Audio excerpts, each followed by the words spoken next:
A good designer can craft an experience and describe it to a team and make sure that the team understands how that experience is the thing that grounds everything that you do in terms of the technology that you're building. How is that technology helping you get to that experience, and the mechanics that you're building, and the art that you're making, the sound, the music, or even your business model, for example. The designer, the design director, lead designer, whatever you call it, I think is really trying to make sure that you're describing the experience that people want to have. I've seen a lot of people fall into the trap of saying, well, we are making a shooter, and it's kind of like this game, and it's going to be like this game, but we're going to have these new features. It's this game plus this new mechanic. Or I've often heard the pitch, and I'm sure you guys have heard this quite a lot, it's this game plus this game. That's my vision. But that really doesn't tell you anything, right? I don't know what it's like when I put those two games together. I can have a picture in my head, but when you tell me this game plus this game, I'm thinking, I know what this experience is, and I know what this experience is, but it might not always be clear when I put them together.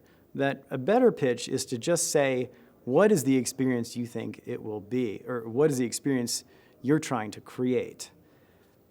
That's so important because, number one, we're in an age where most things are sequeled.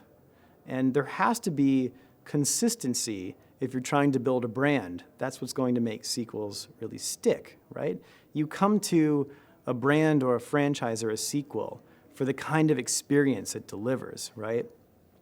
So Farmville delivers a kind of experience. Dead Space delivers a kind of experience.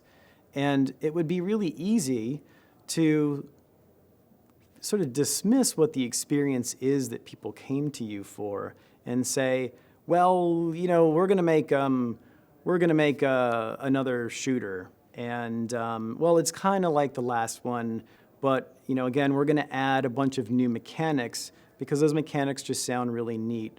And forgetting that sometimes adding things, using a food analogy, that adding things will oftentimes sort of spoil the experience, right? I love chocolate, I love fish, but when you put chocolate and fish together, I'm not sure I really like that.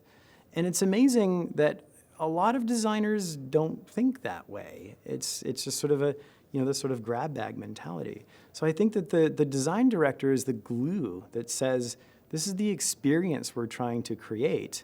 And that also gives the team a sort of litmus test that once everything comes together, you can check features off of a list and say, my work is done.